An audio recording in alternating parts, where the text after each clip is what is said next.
नमस्कार। उत्तराखंड की खबरों के साथ हाजिर हूं मैं अनुपम। प्रदेश की हर छोटी बड़ी खबरों को लेकर उत्तराखंड में धामी सरकार ने बड़े स्तर पर पुलिस अधिकारियों के तबादले किए हैं और कई जिलों के कप्तान भी बदले हैं। नैनीताल के एसएसपी प्रहलाद मीणा को हटा दिया गया है और उनकी जगह पर मंजुनाथ टीसी को नैनीताल का नया एसएसपी बनाया गया है। कमलेश उपाध्याय को उत्तरकाशी का एसपी बनाया गया है, जबकि सर्वेश पवार को पौड़ी का एसएसपी बनाया गया है। सुरजीत पवार को चमोली का नया एसपी बनाया गया है और अब तक नैनीताल के एसएसपी रहे प्रहलाद मीणा को एसपी विजिलेंस बनाया गया है। पौड़ी के एसएसपी रहे लोकेश्वर सिंह को हेडक्वार्टर भेजा गया है, जबकि सरिता डोभाल को एसपी अभिसूचना बनाया गया है और यशवंत सिंह को 31वीं वाहिनी पीएसी का सेनानायक बनाया गया है। वहीं एडीजी अभिनव कुमार को इंटेलिजेंस और सिक्योरिटी की अतिरिक्त जिम्मेदारी दी गई है, तो एडीजी एपी अंशुमान को अभियोजन की अतिरिक्त जिम्मेदारी दी गई है। आईजी नीलेश आनंद बर्णे को एफएसएल, एसटीएफ, एएनटीएफ की अतिरिक्त जिम्मेदारी दी गई है। 8 एएसपी के भी तबादले किए गए हैं। मनोज कुमार कत्याल को हल्द्वानी का एएसपी बनाया गया है। पंकज गैरोला को एएसपी विकासनगर देहात बनाया गया है। स्वप्न किशोर को एएसपी काशीपुर की जिम्मेदारी मिली है। अभय कुमार को हरिद्वार में एएसपी बनाया गया है, जबकि कमल बिष्ट को नैनीताल में विजिलेंस का एएसपी बनाया गया है।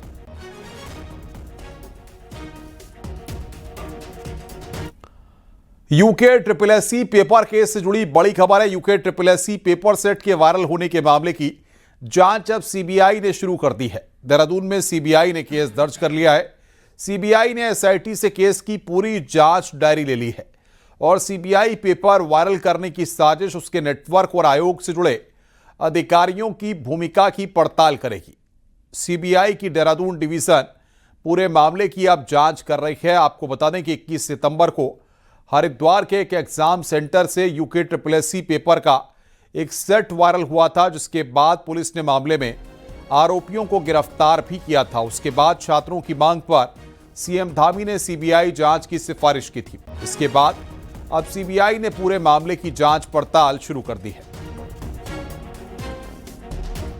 को सीबीआई ने टेकअप कर लिए हैं। मुझे पता चला वहाँ पे उन्होंने एफआईआर भी रजिस्टर भी कर ली है। वो अभी CBI will start their investigation. हमारी तरफ से जो भी इन्वेस्टिगेशन हुआ है उसका केस डायरी जो भी है उनको ट्रांसफर कर दिया जाएगा।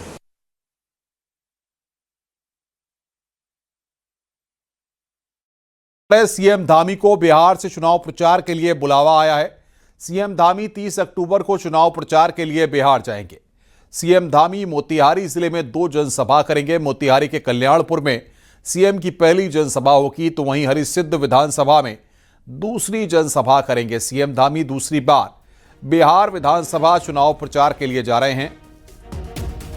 बिहार चुनाव में प्रचार के लिए सीएम धामी की लगातार डिमांड आ रही है, इसलिए सीएम का फिर से कार्यक्रम तय हो गया है।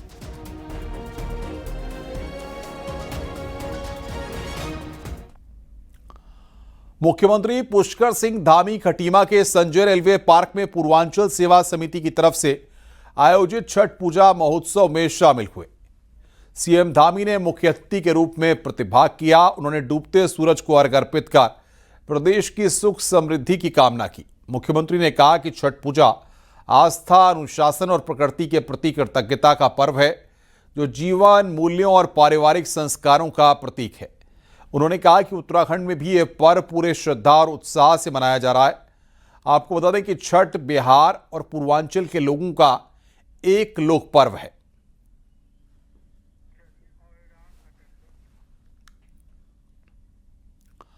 नौ नवंबर को उत्तराखंड अपनी स्थापना के 25 गौरवशाली वर्ष पूरे कर 26वें साल में प्रवेश करेगा और राज्य सरकार ने 1 नवंबर से 11 नवंबर तक रजत जयंती समारोह का ऐलान किया है।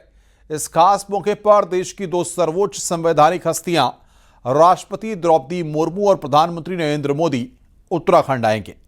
आइए इस रिपोर्ट के जरिए हम आपको दिखाते हैं।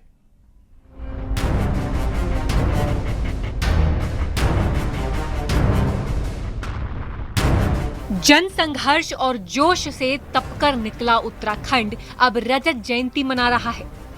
1 से 11 नवंबर तक पूरा प्रदेश जश्न के रंग में डूबेगा। प्रधानमंत्री नरेंद्र मोदी 11 नवंबर को देहरादून पहुंचकर सैन्य धाम का लोकार्पण करेंगे और कई विकास परियोजनाओं का शिलान्यास भी करेंगे। नई दूरी तय करेंगे। एक लंबी उड़ान यहाँ से राज्य की आगे बढ़ेगी। उसमें राष्ट्रपति महोदय का भी हमको संबोधन प्राप्त होगा और माननीय प्रधानमंत्री जी का हमेशा से ही उत्तराखंड से एक विशेष लगाव है। उनके दिल में उत्तराखंड बसता है और हर एक उत्तराखंड वासी के दिल में प्रधानमंत्री नरेंद्र मोदी जी इस दशक को उत्तराखंड का दशक बनाने के लिए अपने कामों से, समर्पण से उसको साकार करने की दिशा में आगे बढ़ेंगे। समारोह की शुरुआत 1 नवंबर को लोक पर्व इगास से होगी, यानी उत्तराखंड अपनी परंपरा के उत्सव से रजत जयंती की शुरुआत करेगा। 3 नवंबर को राष्ट्रपति द्रौपदी मुर्मू विधानसभा के विशेष सत्र को संबोधित करेंगी। वो उत्तराखंड विधानसभा को संबोधित करने वाली देश की दूसरी राष्ट्रपति बनेंगी। सरकारें अलग अलग दलों की हो सकती हैं, लेकिन 2000 से पहले का राज्य और आज 25 वर्ष में कितना गुणात्मक सुधार उसमें हुआ है, उसकी चर्चा हो। भविष्य के अंदर हम क्या दिशा राज्य को मिलनी चाहिए, इस पर सुझाव आए, इस दिशा के अंदर चर्चा आगे बढ़ती है तो निश्चित मैं कह सकता हूँ कि राज्य के लिए मील का पत्थर साबित होगी। मैं मुख्यमंत्री जी का आभारी इस बात पे हूँ कि इस रजत जयंती वर्ष में देश के दोनों प्रमुख हस्तियां देव 1 नवंबर को बीजेपी विधायक अपने गांव में इगास मनाएंगे, जबकि विशेष सत्र में राज्य की 25 साल की विकास यात्रा और अगले 25 साल का रोड मैप तय होगा। मुख्यमंत्री धामी का कहना है कि रजत जयंती समापन नहीं, उत्तराखंड के स्वर्णिम भविष्य की शुरुआत है। देहरादून से न्यूज 18 के लिए सुनील नौप्रभात की रिपोर्ट। उत्तराखंड में एंट्री के लिए अब गाड़ियों को ग्रीन टैक्स देना होगा। राज्य सरकार दिसंबर से ग्रीन सेस लागू करने जा रही है। इसके लिए राज्य की सीमाओं पर 37 एंट्री पॉइंट्स पर ANPR कैमरे लगाए जा रहे हैं। ये कैमरे गाड़ियों की नंबर प्लेट स्कैन करेंगे और फास्टैग से धनराशि काटेंगे। एक बार एंट्री का सेस 24 घंटे के लिए मान्य रहेगा। सरकार को इससे हर साल लगभग 100 करोड़ रुपए राजस्व मिलने की उम्मीद है। सेस की दरें भी तय हो गई हैं। कार के लिए 80 रुपए, यात्री बस के लिए 140 रुपए, मालवाहक गाड़ियों के लिए 250 रुपए और भारी मालवाहक गाड़ियों के लिए 700 रुपए ग्रीन टैक्स तय किया गया है। हालांकि बाइक, CNG और इलेक्ट्रिक गाड़ियों को टैक्स से छूट रहेगी।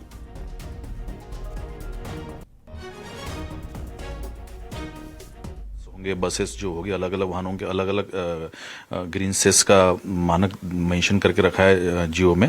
तो इससे जो पूरा एक किटी बन जाएगी वहाँ पे, उसको पर्यावरण सुरक्षा के साथ साथ ट्रैफिक डिकंजेशन के लिए भी जो है उसको यूज़ किया जाएगा। तो ये अपने आप एक अभिनव प्रयास है। लैंसडाउन के जयहरी खाल के 6 से ज्यादा गांव में इन दिनों भालू का आतंक है। तल्लीखेड़ी इलाके में भालू ने एक गौशाला के अंदर बंधी गाय को अपना शिकार बनाया था। वहीं घटना के बाद से ग्रामीणों में डर का माहौल है। ग्रामीणों का कहना है कि क्षेत्र में लगातार भालू की गतिविधि बढ़ रही है। गांव में हालात ये हैं कि शाम होते ही लोग अपने मवेशियों को गौशाला के भीतर बंद कर देते हैं और पूरी रात पहरा देने को मजबूर हैं। ग्रामीणों का कहना है कि मवेशियों के साथ की बच्चों और बुजुर्गों की सुरक्षा के लिए भी वे बेहद चिंतित हैं। में भालू की इतनी दहशत बनी है कि मतलब रात रात में वो गौशाला फाड़ के गायों को मार दे रहा है और गांव में बहुत ज़्यादा डर लग रही है, परेशानी है बहुत। हाँ, क्षेत्र के लोगों की बड़ी शिकायत है कि भालू की मूवमेंट लगातार क्षेत्र में है, गाँव में है। तो वन विभाग को कह दिया गया है कि लगातार निकलता पड़ा है। रुड़की के गंगनहर इलाके में अंबर तालाब में स्कूल नंबर 12 में टीचरों की बड़ी लापरवाही सामने आई है। दरअसल क्लासरूम में एक बच्चा सो गया था, जिस पर टीचर की नजर नहीं पड़ी और छात्र कमरे में बंद हो गया। छुट्टी के घंटों बाद जब छात्र की नींद खुली तो वो रोने लगा। आवाज सुनकर आसपास के दुकानदारों ने कमरे का ताला तोड़कर छात्र को बाहर निकाला। लोगों का कहना है कि छात्र कमरे में सो गया था, इसलिए अंदर ही बंद रह गया। वहीं लोगों ने पुलिस को सूचना दी है, जिसके बाद पुलिस ने बच्चों को परिजनों के सुपुर्द किया।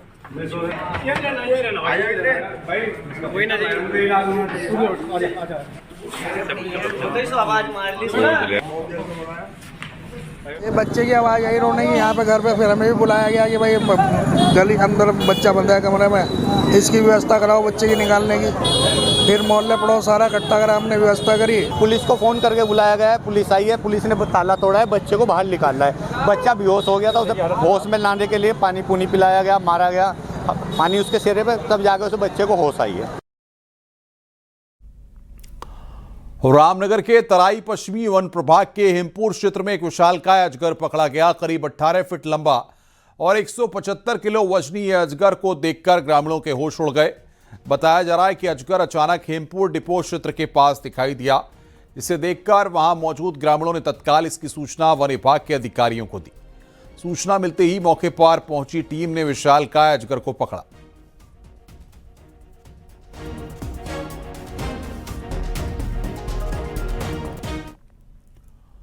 उत्तरकाशी में आजकल गुरु चौरंगीनाथ के मेले की धूम देखी जा रही है।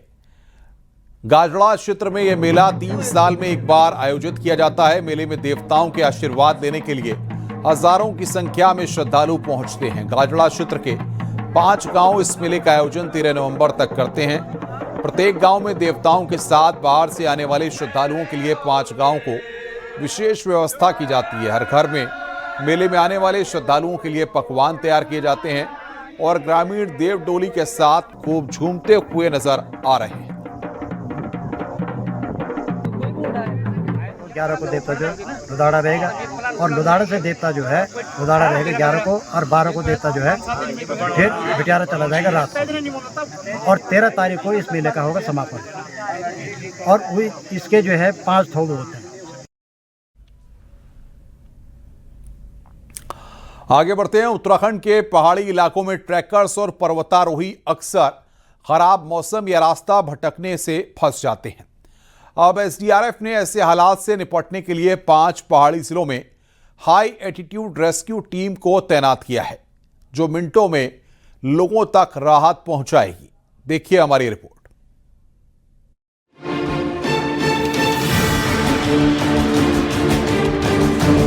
उत्तरकाशी, रुद्रप्रयाग, चमोली, पिथौरागढ़ और अल्मोड़ा में एसडीआरएफ की विशेष टीमें तैनात की गई हैं। इन्हें हाई एल्टीट्यूड सर्वाइवल, नेविगेशन और रेस्क्यू ऑपरेशन की ट्रेनिंग दी गई है। जीपीएस, एडवांस कम्युनिकेशन टूल्स और अत्याधुनिक उपकरणों से लैस ये टीमें अब किसी भी आपात स्थिति में तुरंत राहत पहुंचा सकेंगी। स्नोफॉल वाला सीजन स्टार्ट होगा, विंटर्स का सीजन स्टार्ट होने वाला है। इसमें जिस तरह के डिजास्टर जो है आते हैं, जो प्रोन एरियाज़ हैं, उनमें जहाँ पर हम लोग को जो एडिशनल मैन पावर डिप्लॉय करना है या जहाँ पर हम लोग को एडिशनल इक्विपमेंट्स प्रोवाइड करने हैं, उसको लेकर के भी हम लोग होमवर्क कर रहे हैं।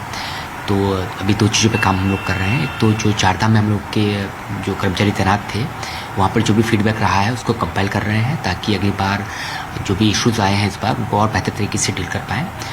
टीमें संवेदनशील और दुर्गम इलाकों में लगातार निगरानी रखेंगी और जरूरत पड़ने पर तेजी से रेस्क्यू करेंगी। बीते वर्षों में एसडीआरएफ ने कई सफल अभियानों से ट्रैकर्स को सुरक्षित बाहर निकाला है। आपदा की संभावना को ध्यान में रखते हुए राज्य भर के संवेदनशील एवं दुर्गम स्थानों पर तैनात रहती हैं। हमारी हाई एल्टीट्यूड टीम ने सतोपंथ, द्रौपदी का डांडा, सहस्ताल, पिंडारी ग्लेशियर जैसे कठिन रेस्क्यू ऑपरेशनों को सफल बनाया है।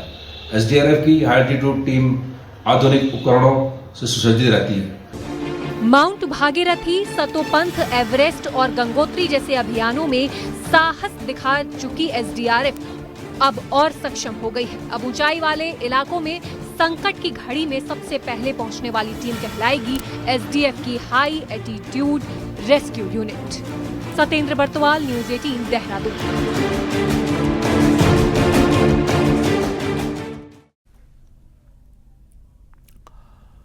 देहरादून में मुख्यमंत्री पुष्कर सिंह धामी ने सांसद खेल महोत्सव का शुभारंभ किया। वहीं सीएम धामी ने कहा कि सरकार खेल प्रतिभाओं को आगे बढ़ाने का काम कर रही है। सीएम धामी ने यह भी कहा कि लोक खेलों को भी बढ़ावा दिया जा रहा है। सीएम धामी ने बच्चों से कहा कि वो खेल महोत्सव में पूरे उत्साह के साथ खेलें। वहीं खेल महोत्सव में सीएम धामी ने खिलाड़ियों के साथ कबड्डी भी खेली।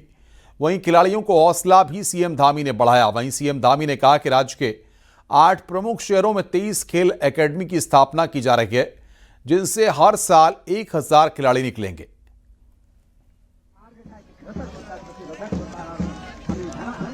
इस खेल महोत्सव के माध्यम से हमारे सभी खिलाड़ियों को, छात्रों को, छात्राओं को अपनी प्रतिभाओं का प्रदर्शन का अवसर मिलेगा, खेलों के क्षेत्र में आगे बढ़ने का अवसर मिलेगा।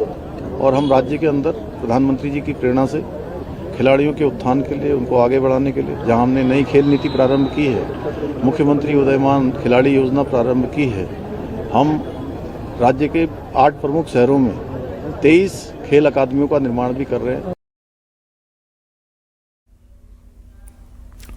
आगे बढ़ते हैं। उत्तराखंड में जल जीवन मिशन और पानी के कनेक्शन को डिजिटल करने की बात हो रही है, लेकिन जब नल में जल ही नहीं होगा तो स्कीम को डिजिटल करने से आखिर क्या फायदा होगा? देखिए हमारी ये रिपोर्ट।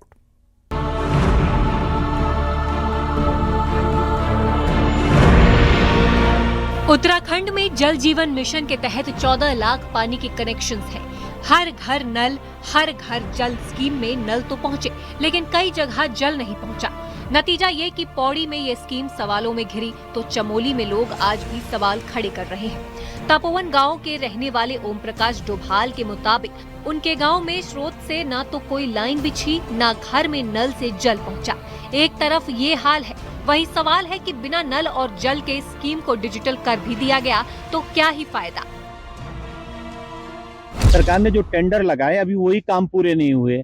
पहले से जो नल थे उनमें से पहले से पानी नहीं आ रहे हैं। स्रोतों के पानी को बढ़ाया ही नहीं गया। जो पहले के स्रोत थे उन्हीं पे नल लगा दिए गए और सरकार कह रही है इसको डिजिटल करने जा रही है। जब नल पे पानी नहीं है तो डिजिटल किस चीज का करना चाह रहे हैं? जल्द ही उत्तराखंड के सभी स्कीम्स की और जितना भी इंफ्रास्ट्रक्चर है उन सभी की एक आईडी क्रिएट होगी, जिसको देख करके कोई भी व्यक्ति कहीं से बता सकेगा कि कहाँ पर पानी की टंकी बनी है, कहाँ पर पाइपलाइन बढ़ी है, और इसको भारत सरकार भी देख सकेगी। ये सारा प्रपोजल, ये सारे प्रोजेक्ट हमारे पीएम गति पे भी अपलोडेड है। नल और जल वाली इस स्कीम पर उत्तराखंड में जमकर सियासत भी हुई है। कांग्रेस प्रदेश अध्यक्ष करण माहरा ने पिछली सरकार में ये मुद्दा सदन में उठाया था, पर अभी भी हाल न सुधरने की बात कर रहे हैं। तो गर्मियों में पानी की परेशानी वाले मसूरी क्षेत्र में मंत्री गणेश जोशी के मुताबिक प्रदेश में 80% कनेक्शन ठीक हो चुके हैं और 3 महीने में पूरी स्कीम फिट करने के आदेश कैबिनेट में सीएम ने दिए हैं।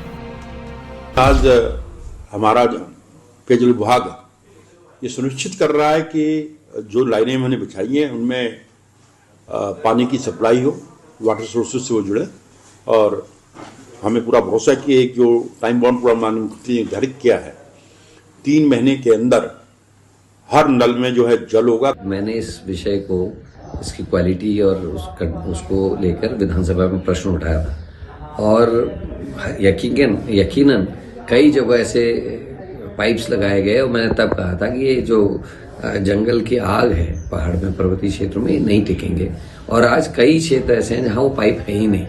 और लोगों का ये भी आरोप है कि इसमें पानी तो नहीं आ रहा लेकिन अब बिल आने शुरू किए हैं। किसी भी विभाग की तरफ से स्कीम को डिजिटल करना सामान्य बात है। यही अब जल जीवन मिशन के कनेक्शन के लिए भी हो रहा है, पर पब्लिक को फायदा तब मिलेगा जब स्कीम के हर नल में जल आएगा। चमोली से नितिन के साथ दीपांकर भट्ट, न्यूज़ 18 देहरादून।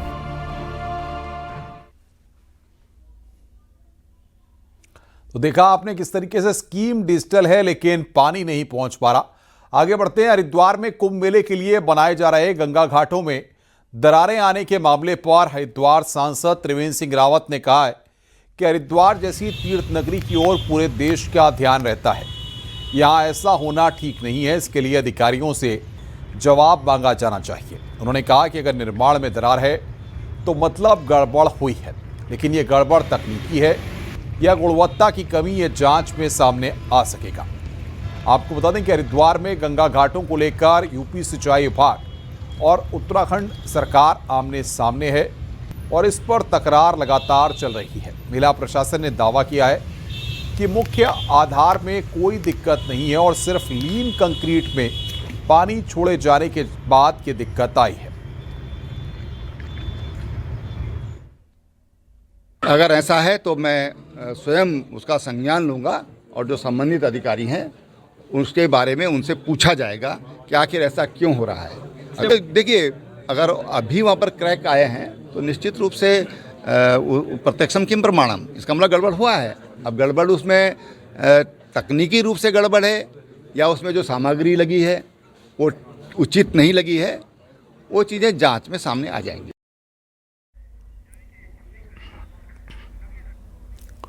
रुक रहे हैं यहां पर ब्रेक के लिए। खबरों का सिलसिला लगातार जारी है।